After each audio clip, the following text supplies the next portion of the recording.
আজ আমরা আপনাকে নিয়ে চলেছি সেই পবিত্র শহরের পথে, যার নাম উচ্চারিত হল এই প্রতিটি মুমিন হৃদয় কেঁপে ওঠে শ্রদ্ধা আর ভালোবাসায়।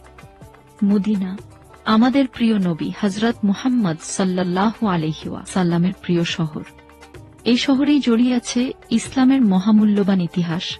এই শহরের প্রতিটি ধূলিকণাতেই লুকিয়ে আছে নূরের স্পর্শ। হযরত মুহাম্মদ সাল্লাল্লাহু আলাইহি ওয়াসাল্লামের প্রিয় শহর। মক্কার কাফেরদের অত্যাচারে অতিষ্ঠ হয়ে আল্লাহ সুবহানাহু ওয়া তাআলার নির্দেশে এই পবিত্র নগরীতে হিজরত করেন। মদিনায় নবী করিম সাল্লাল্লাহু আলাইহি ওয়াসাল্লামের আগমনের বহু আগেই জনবসতি গড়ে উঠেছিল। তখন এই নগরীর নাম ছিল ইয়াসরিব। ধারণা করা হয় বনি ইসরায়েলের এক শত্রু রাজার নাম অনুসারেই এ নামকরণ হয়েছিল। অর্থ ছিল অভিশপ্ত।